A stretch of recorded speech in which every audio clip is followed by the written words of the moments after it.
Di dalam satu hadis Rasulullah Shallallahu Alaihi Wasallam pernah berkata, "Al-ghazi fi sabilillah, wal haj wal mu'tamir wafdullah." Orang-orang yang melakukan perjalanan jihad, orang-orang yang melakukan perjalanan haji dan umrah, mereka adalah tamu undangan Allah Subhanahu wa taala. Yang Allah Subhanahu wa taala panggil, kemudian ketika mereka berdoa, pasti doa mereka akan dikabulkan oleh Allah Subhanahu wa taala. Allahu Akbar.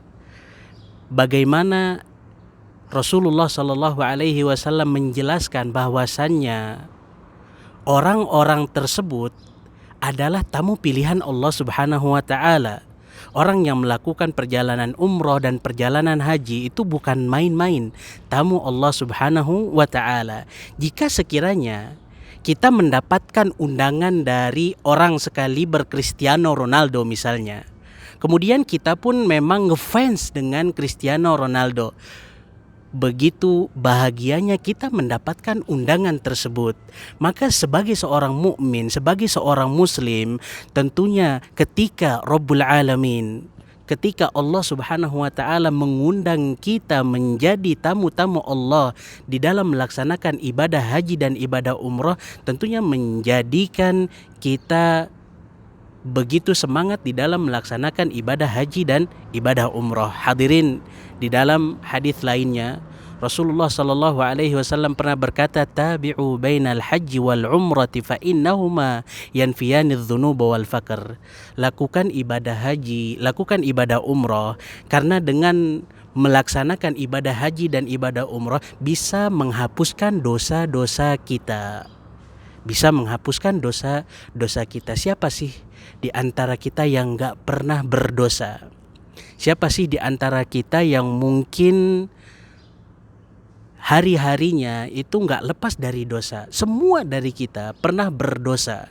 Dan Allah Subhanahu wa taala pun berkata bahwasannya ibadah umroh dan ibadah haji bisa menjadikan kita sebagai hamba-hamba Allah Subhanahu wa taala yang kaya. Maka kesempatan emas bagi yang mungkin memiliki harta yang berlebih, sering-seringlah melaksanakan ibadah haji, sering-seringlah melaksanakan ibadah umroh. Di dua hadis yang tadi sudah dikatakan oleh Rasulullah Sallallahu Alaihi Wasallam, bagaimana orang yang melaksanakan perjalanan haji dan perjalanan umroh, mereka adalah tamu-tamu spesial undangan Allah Subhanahu Wa Taala. Ditambah lagi Allah Subhanahu wa taala akan menghapuskan dosa-dosa kita. Ditambah lagi Allah Subhanahu wa taala akan menjadikan kita hamba-hamba Allah Subhanahu wa taala yang kaya. Di hadis-hadis tersebut ada kaidah emas bagi orang-orang yang ingin melaksanakan ibadah tertentu. Itu hendaknya dia mengetahui keutamaan atau keuntungan dari ibadah-ibadah tersebut, sehingga dia tidak malas di dalam melaksanakan ibadah tersebut, sehingga ia bersemangat di dalam melaksanakan ibadah tersebut. Wabillahi taufiq wal hidayah. Aqulu qawli hadza wa astaghfirullah li wa lakum wa lisairil muslimin. Assalamualaikum warahmatullahi wabarakatuh.